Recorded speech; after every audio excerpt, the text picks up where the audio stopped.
women. Quite often very successful men that are motivated, they have money. Handsome? Handsome, yeah. But sex workers don't tend to judge men on the way they look.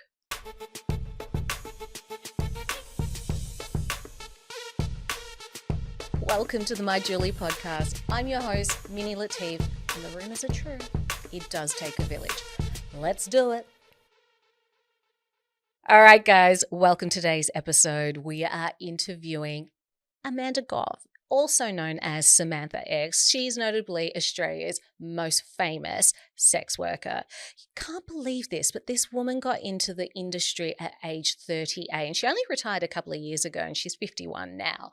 We got to demystify the reasons why a lot of women get into sex working. I don't know what your assumptions are, and mine was certainly thrown right out of the window.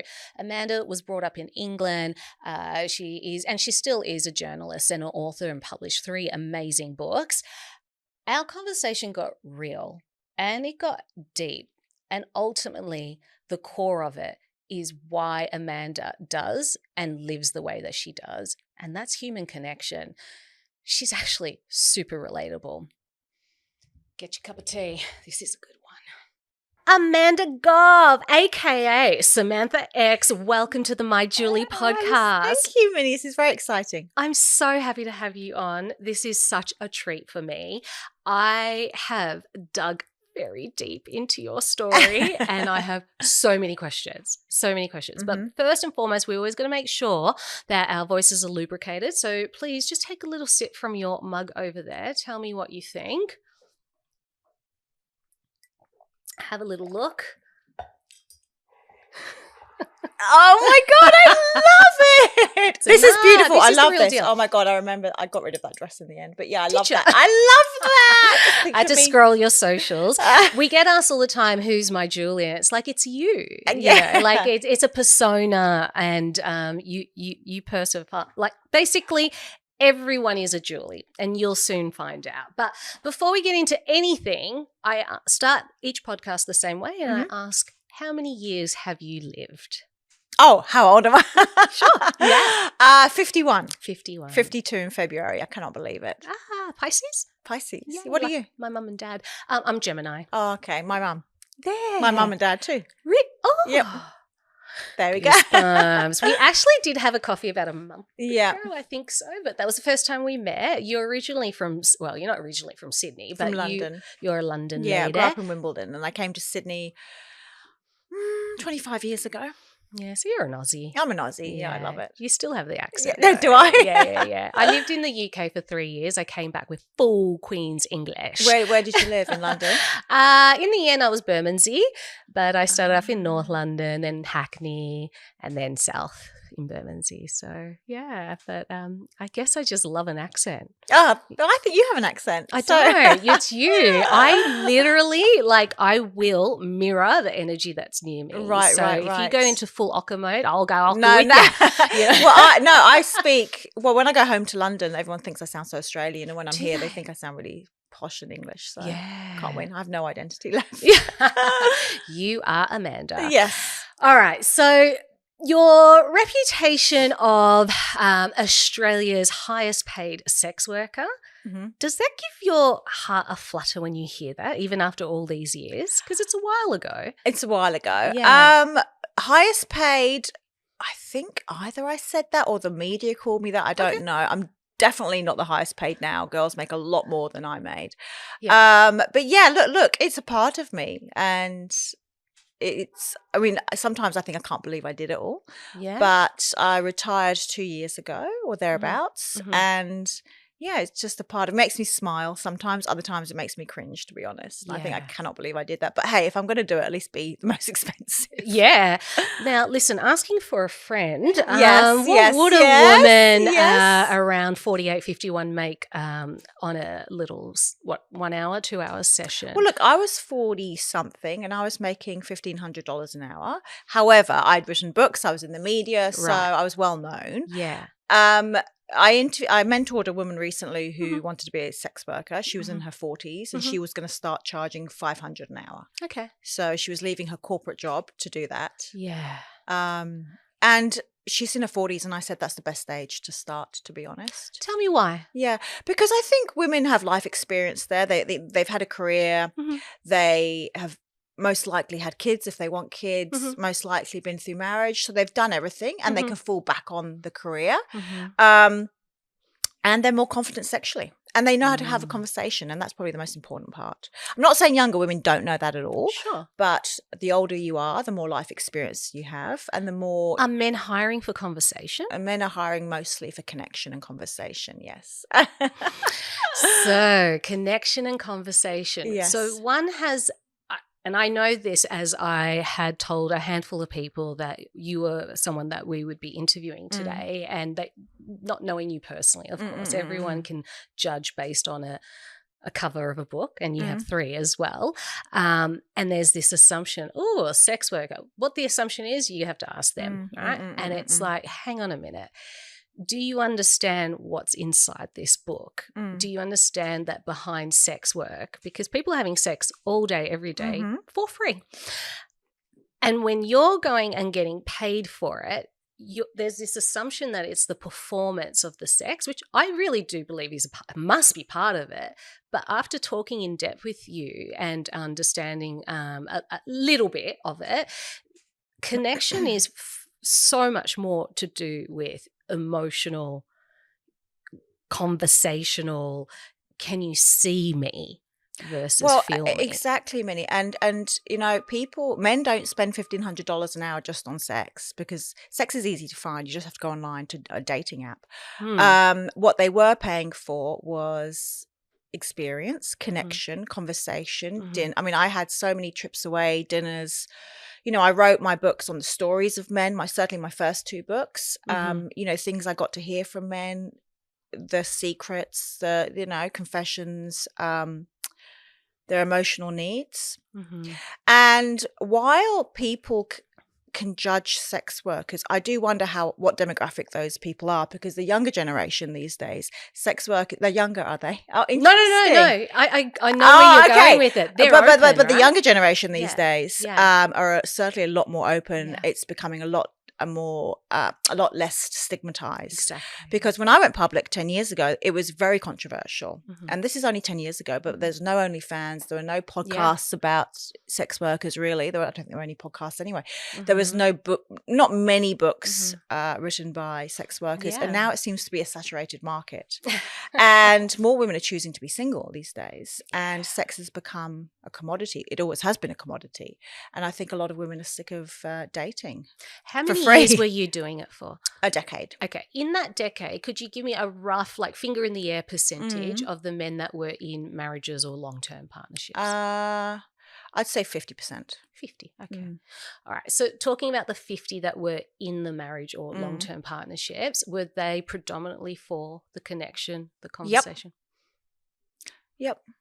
Were they not sexually active in their marriages or partnerships? There were lots of, I think men cheat. Is this where this is going, why men cheat?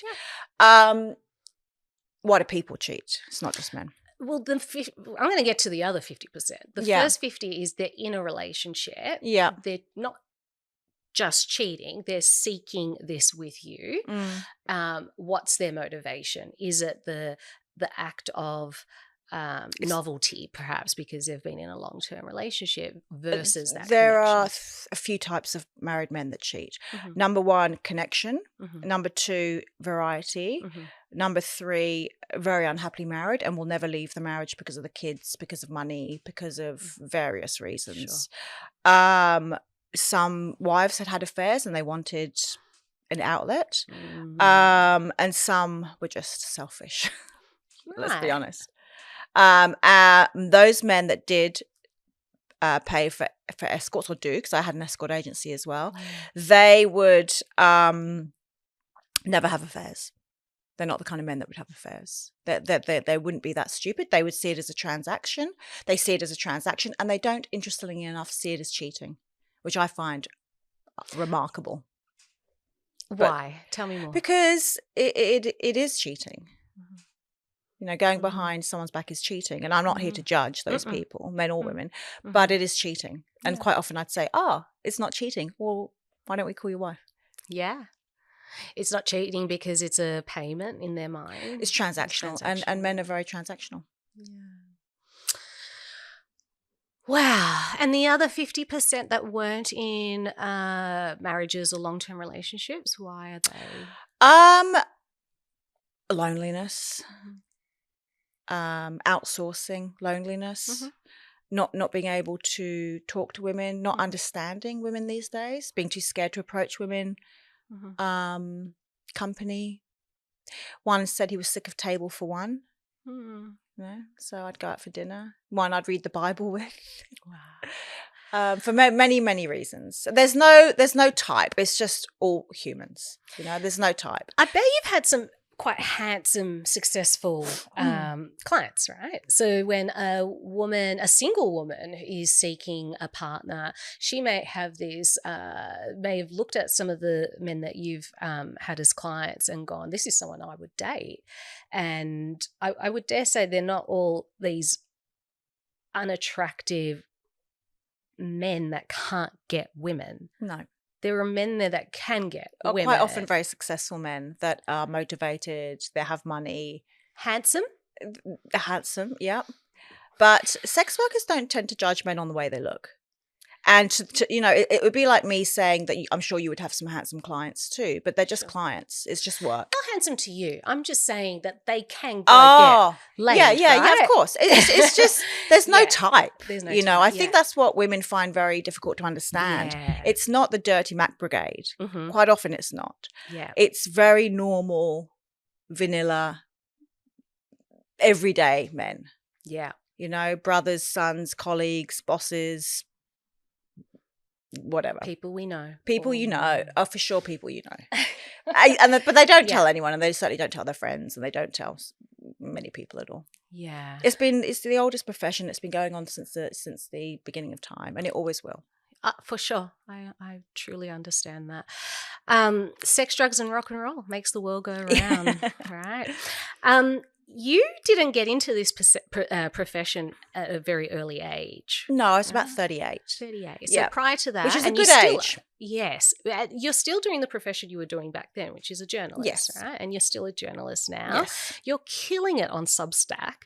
Oh, thank you. Everyone is like, get me more of that story. And I love the way that you titillise. I can never use that word as appropriately as I can now to click that link on your Substack. I've just entered the Substack world. I think it's super cool. There's something about you that is intoxicating because it's very hard to read. You're not easy to read, but you're actually just the easiest person to talk to.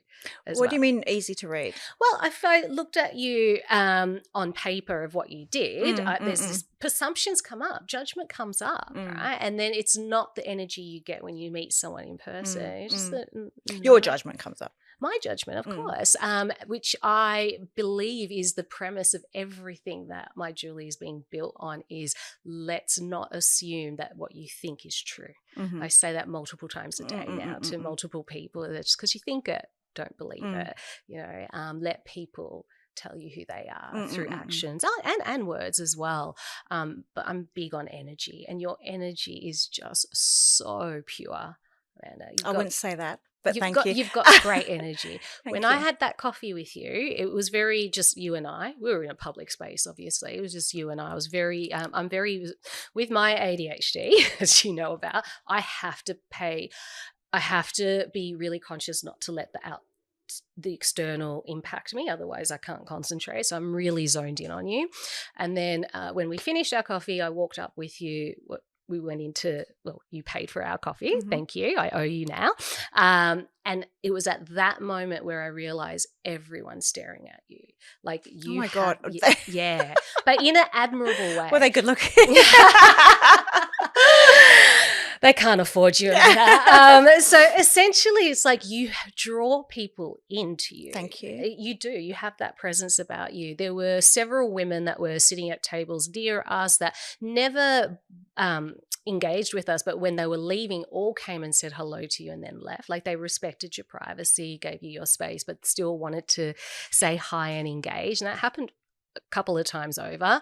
There's some other interesting people sitting around, but it wasn't until I kind of went, okay, I'm now leaving and I can now absorb the rest of the world that's going on, and just going, wow, like people, even if they don't know who you are, they still look. You have this presence about you. So it's quite a gift. Thank you. And it's pure.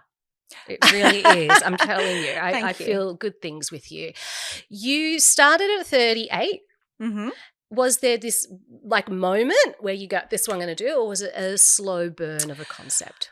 Let me think. Let me think. So I used to go to South France a lot with my family. Mm-hmm. And we used to go to Nice for our holidays. And we used to stay on the Promenade des Anglais, which is like a beautiful street. And we went to Port Arlington. But anyway, keep telling.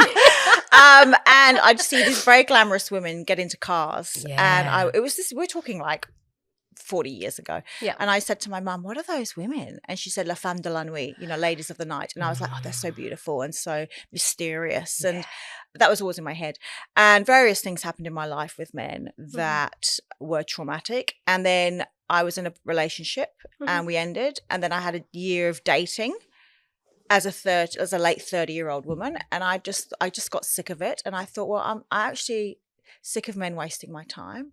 And I thought, if they want to waste it, they can pay for it. And so I decided I was going to be an escort. I decided I was going to be the best escort there was. I had no idea about the industry. I didn't know a soul in it. But is this back in England? No, this is here in Sydney. So I just, as a journalist, I researched. Yeah, of course. And then just started. And from the minute I started, I was hooked, which was the name of my first book. And I was so shocked that it was really very vanilla. And I was expecting, sex swinging from chandeliers, and it was so basic and so human. And and my training as a journalist came in very useful because I knew how to listen to people. So, and that was what my job was about. And I just thought, I cannot believe men are paying me thousands of dollars as a therapist. I just cannot believe it. Yeah. And I started to see this secret world of men, and I was fascinated. And so I wrote my books about the secret world of men, basically, with my story. And then you've gone on to say that you have built more connection to men now since that. Can you explain that a little bit more? I think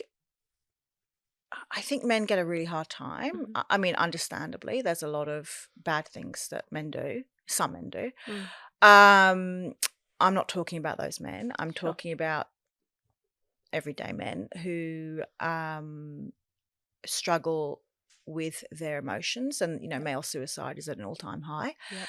And I had clients who were suicidal, and I got to see a side of humanity and men that not many women get to see, and I was shocked actually. And it's made me understand men a lot more and have a lot more compassion for most of them. Most of them. There's exceptions to every exceptions rule, right? to the rule, yeah. Of course. There are always going to be bad people out there, bad men, but there are a lot of good men out there, and they just don't know how to behave in society today. They feel a bit lost and unsure of what masculinity means. Yeah, and there's a big movement on that now, right, about navigating through toxic masculinity and for men to have more vulnerability in understanding themselves and working on themselves. And I think this is just going to reap the rewards for generations to come. But I certainly know that the men of like my father's generation and the generations before that, they weren't given any tools or skill sets to unblock themselves through whatever they experienced in their lives.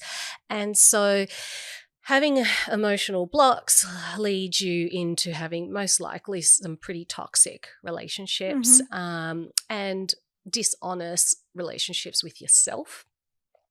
And you go off and seek some kind of validation, and that could be through lots of addiction type behaviors, drugs, alcohol, shopping, gambling, whatever it may be. I've had most of those.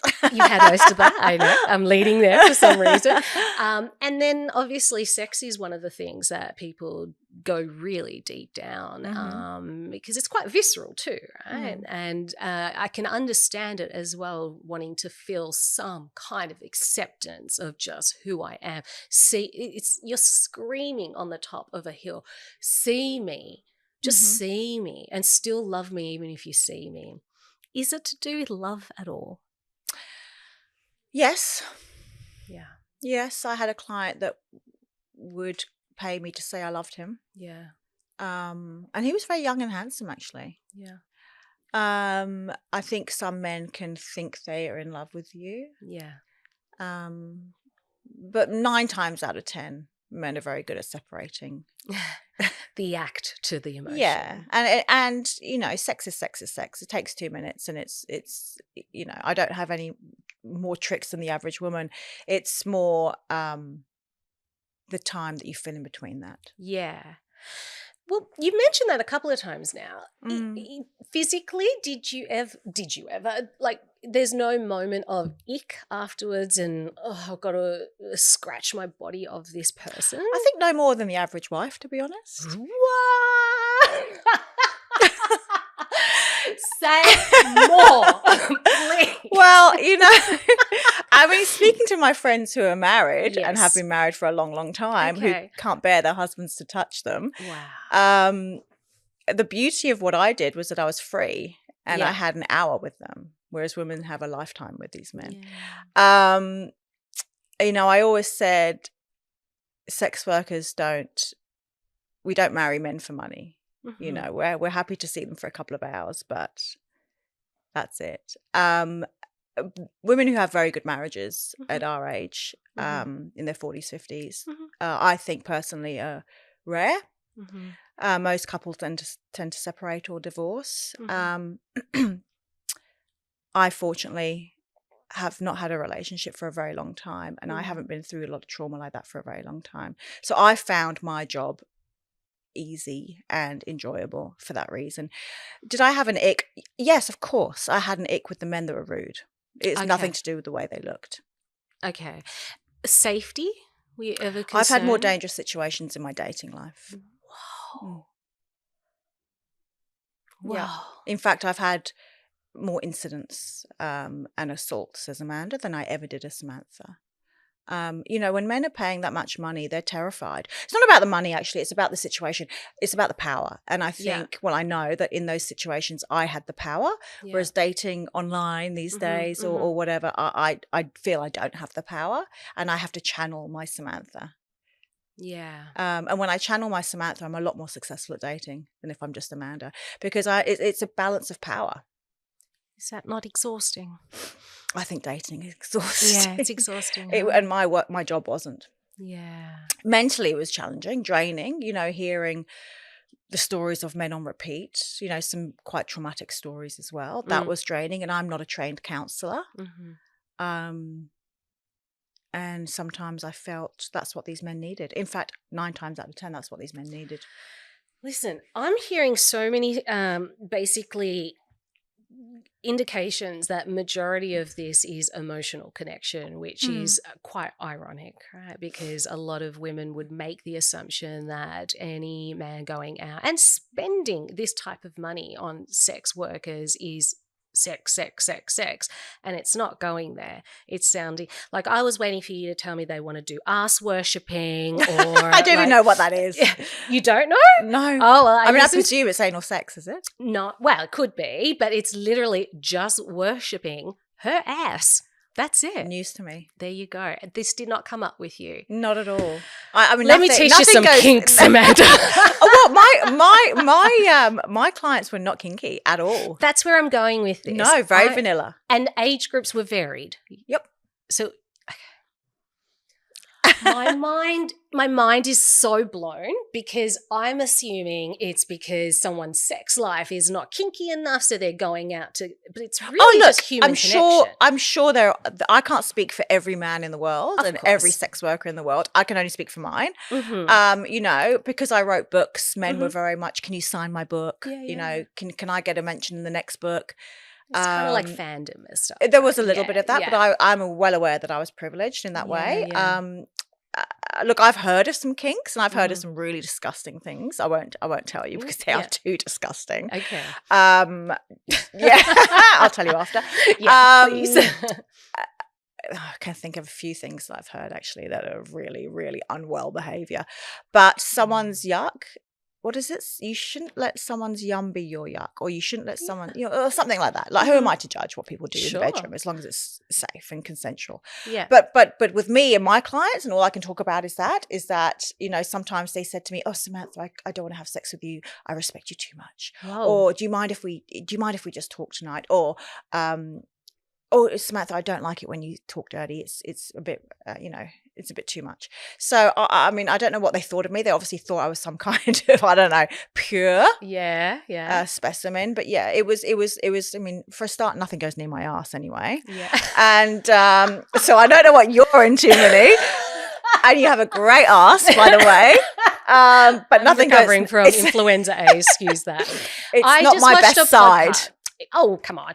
You podcast, I can't remember it, but I'll send you a link. It is a sex worker talking about, this is last week I watched it. And she said, they were asked her, like, what is the main thing that people are asking for? And she said, the main thing that I'm getting asked for is to have my ass worshipped.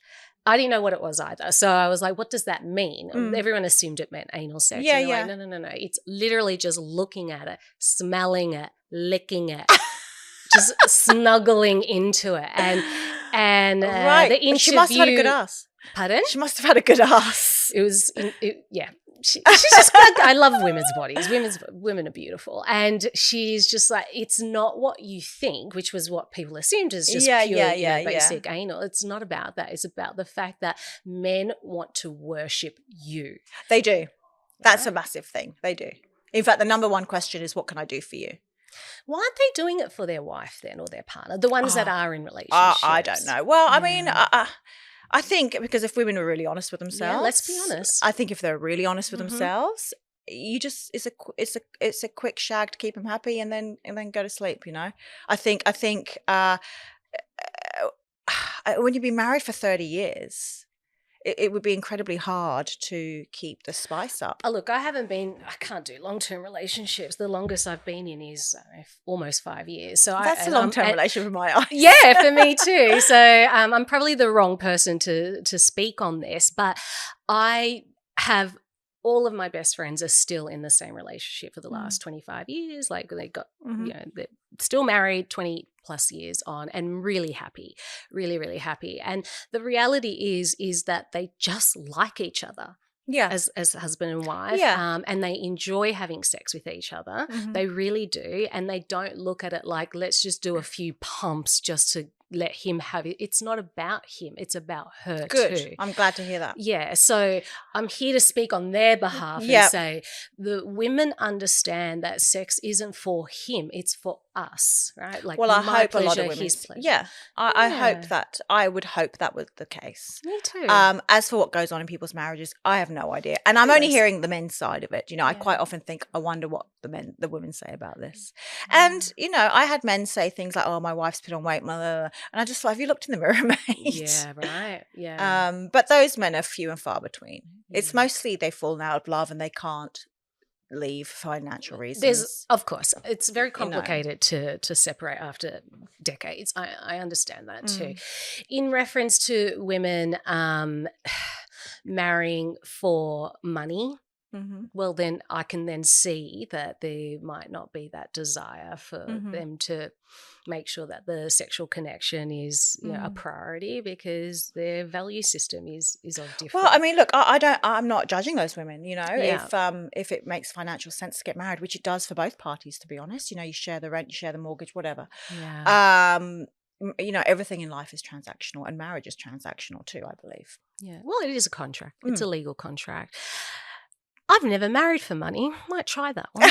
I'm going to try it next time. Let's try. See, that one might work. Who knows? I come from a world where, and when I say I come from a world, meaning all the people I grew up with and all the friends that I have, we have all been in our relationships for love, rightly or wrongly. None of our men came with a platter of donkeys and what other things that were available for the family to grow their wealth with. It wasn't a wealth growing concept. It was real Romeo and Juliet. I'll speak for myself personally. I'm just such a romantic. I just really believe in love. I really do. And as a teenage girl, like I fantasized about meeting him and having my heart like have that flutter.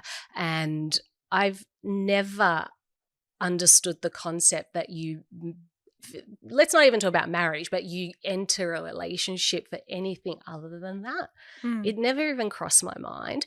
And I've had a few boyfriends over the years, and all of them have given me stories about, she used me for this or she used me for that. And it's like, you mentioned the word everything is transactional. It's like, are we using, or are we all trying to, like, did I use men because I wanted to find love? Well, I think it's human to want to find love.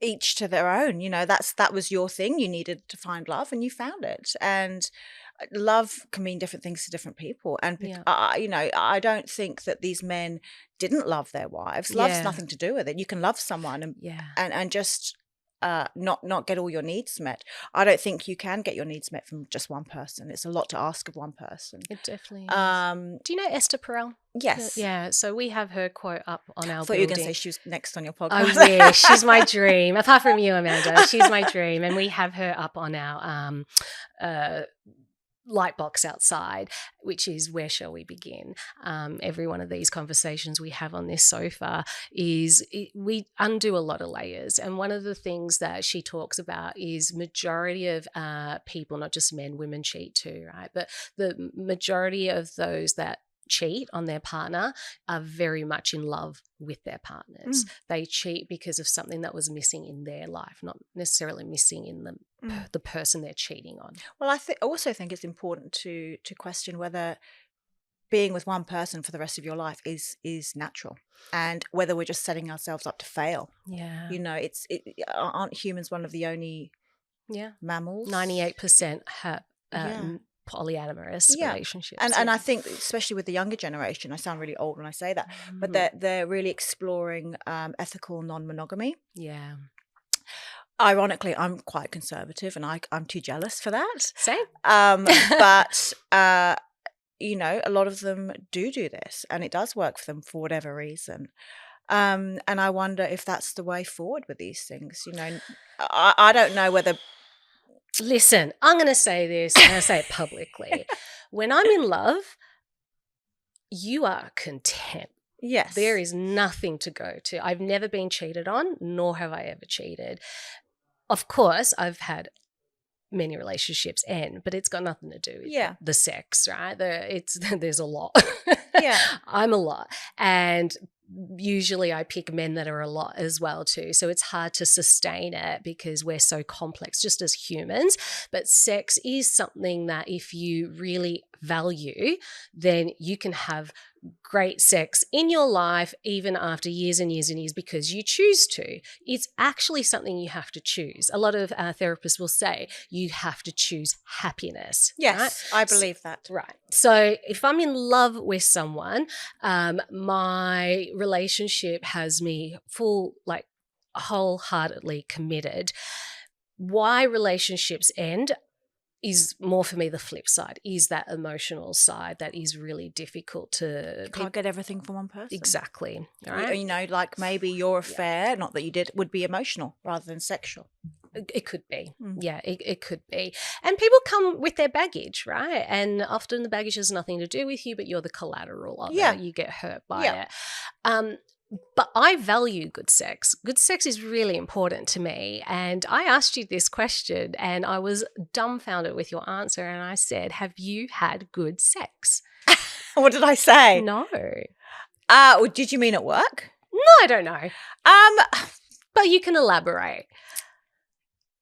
I think good sex is not just necessarily the physical aspect of sex. Yeah. It's about being confident and relaxed. And sometimes the better sex I have had in my life is with someone that I'm not necessarily really attracted to.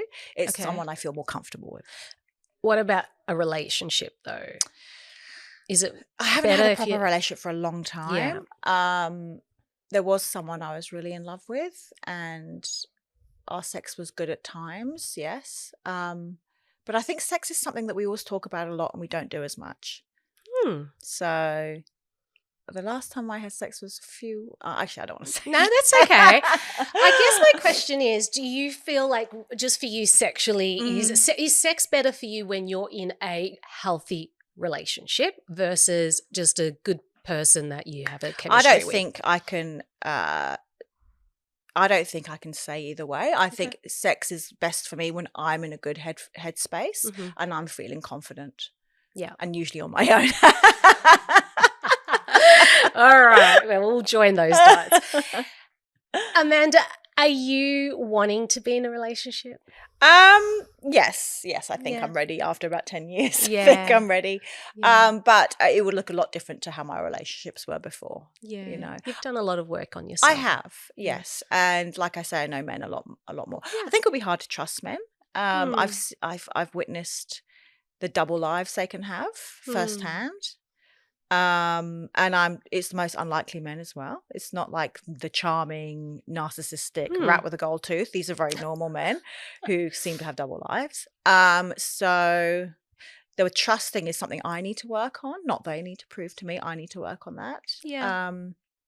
But yeah, look, I find relationships challenging at the best of times, which is why my job really suited me. Yeah. You write about in journalism, is there a type of journalism that you focus on specifically, or you're? No, I'm a columnist for the Daily Mail mostly. Yeah. So what are the areas that you cover mainly? It's a lot of celebrity relationships. Celebrity. I've talked about addiction. I've talked about divorce. I'm doing a column today on glowing up when you've been divorced. Yeah. The breakup glow up. That's what they call it. Yeah. And it's so true. It's so true for men and women. All sorts. Yeah. Tabloidy, very tabloidy. Very tabloidy. Which is going back to basics. I was a tabloid journalist in London. So Amanda, you are now embarking on this new season of your life where living in Melbourne, because you were in Bondi. I love for Melbourne. Really I was in Bondi for 25 years and I moved to Melbourne and I love it. Yeah. Okay. So you're now a Melbourneite. Yes. Congratulations. Thank you. Do you reckon you're here for a while? Yes. Yeah. I love it. It reminds me of London. So really? Yeah. I love it. Don't you think? Kinda. Although I was in Bondi last week and I did not hear one Australian accent. So lots of Italians in Bondi. Oh, just a lot of European tourists, right? And a lot of people from the UK. It was really interesting, but it is Bondi. Bondi's a bit touristy and stuff, but I do love it there. But I do love coming back to Melbourne. What drew you to Melbourne? The people. And I just love the energy of the place. Yeah. I live in South Yarra, so I think it's a great city. That part, this is a great suburb. It's exciting. I love being a London girl. I like noise. I like sirens. I like it being a bit dangerous. Although I know Melbourneites are very sick of the home invasions and everything going on here, but I like a bit of edge to a city. Yeah. And I found Bondi. I lived there for 25 years. I could have moved out of Bondi, but I think it's probably the best place in Sydney to live.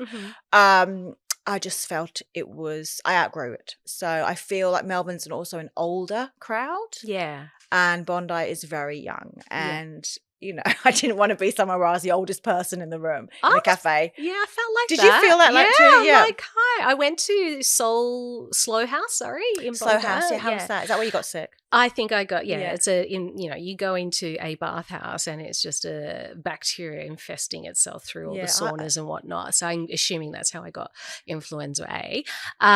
But in saying that, I did look around and go, oh my God, I must be the oldest person here by a decade for sure. Yeah. However, for sure. I love the alternative is being 6 foot under. So I'm very grateful I'm older and I love being older and I wouldn't want to be any younger again. I just want to freeze frame. I just want to sort of freeze frame the way I look right now and not get, and not have, not worry about getting older and not worry about aging. Because the way you look. Yeah, and it is a thing, because I based the way I look, I based my appearance, or I based validation for my appearance for so many years. And it's exhausting, and it's quite nice to relax from that a little bit. But I do wonder, as I get older, when do I have to stop wearing shorts? I'm already thinking this summer's the last summer I can wear shorts. Really? Already you're thinking that? Have you looked at your legs? Yes, I have, which is why I think that. No, Amanda. And it's just never ending. You from Europe, you go to those beaches in Italy, those nonnas are in full bikinis in all of their glory. Australians aren't like that. Australians are not like that, especially in Sydney. Yeah. And especially in Bondi. Yeah, but we don't care about it. Yeah. I wish I didn't, but I do. You will, though. Yeah. We're going to have more coffees together. We will, because I do meet a lot of older women. And when I say older, I mean like 70, 80 plus, who have done no work on themselves and whatnot. And by that age, it's nothing about appearance. It's about... I'm sure you don't care by you get that age. Of course not. I think I would care at that age. I think I would. Yeah, I mean, my mum's 76 and she's still dyeing her hair and I'll be one of outfit. Those. Yeah, of course. I'll be like Joan Rivers. Yeah, but my mum's had no work, right? And so because it's just not what we've come from in our family and our culture. And so no one in her circle has had any work. So they all have aged equally, and there's liberty in that. And I think that's really what I want women to understand, is if we collectively understand that aging looks... I have no work done, and I have wrinkles all over my face. You do not have wrinkles all over your face. But like but there's wrinkles, right? Like I have crow's feet, whatever. That's what you're meant to have at 48. That's normal, right? It doesn't mean that my value has dropped just because I have crow's feet or when I scrunch my forehead.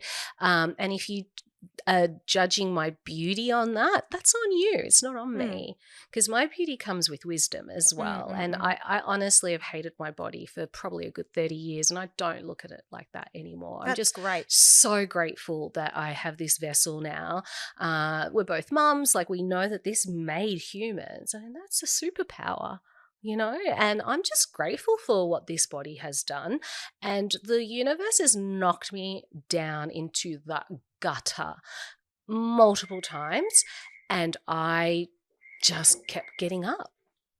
Who gets to do that? This body has done that, and I have to say thank you for that. But it doesn't matter. Like, it's the energy, right? Yeah, like totally. We've got to look at it like that. Yeah. And like, yes, you're attractive, and but if you're dark human being and a bad person, that attraction. And there is a real movement in embracing older age aging for women. Aging in general, especially on social media and on Instagram. And I follow these 50, 60, 70, 80-year-olds that look amazing, and they're inspirational. Yeah, and from your work too, men aren't looking for the 20-year-old. No, and when I had my escort agency, the number one request was mature and curvy. And when I say mature, might have a new job. When I say mature, I had women in their late 60s. She was your most... Granny Angel, we called it, even though I look back now and think 66 or 67 is not Granny Angel. No. When she wasn't 80. She was 66 years old, and she was most booked out. She was, and she was my most popular. And she started in the industry at age 66. Yep. It's not too late. It's not too late. And I will end with this question. Would you recommend becoming a sex worker? If someone really, really wanted to, would you? I think women should have autonomy over their bodies and the choices they make. Is it a great career choice for a young girl? No. I don't think so. But that's my opinion. Some women do it for Chanel handbags. Some do it for survival. Some do it because they like flexibility. Some do it because they just want more money, whatever their reason. Personally, I think for me, I'm glad I didn't start any earlier. I think it's important to have a career behind you. So I'm lucky I can fall back on my journalism. Yes. Other women might not be able to fall back on anything, and therefore do the job even when they don't want to do the job. And that's where the damage that's when the mental damage happens, when you don't want to do the job, because it's a very intimate job to do, and if you're over it, it's hard. So if a woman really wants to do this, then of course do it safely, but I don't want women to listen to this and think, oh, okay, that's what I'm going to do, because it's a serious job and it has huge consequences. It can have huge consequences, particularly if people find out and you don't think they'll react well. And once you're in it, you're hooked. So that's so interesting. mm. Wow. I could go on for hours, but we'll have to be at another time. Amanda, I'm so grateful for your time today. This has been fascinating. We'll have to do a part 2 on this. We'll have to do a part 2. Yeah, for sure. And now that you're a Melbourneite, it's so doable. Yeah. So we'll see you into your 52nd year and my 49th year, and just so like open to being aging, beautiful women that are comfortable in their skin. This is my wish for all of us. So yeah. Thank you, Mimi. We'll see you on the other side. Thank you. Bye.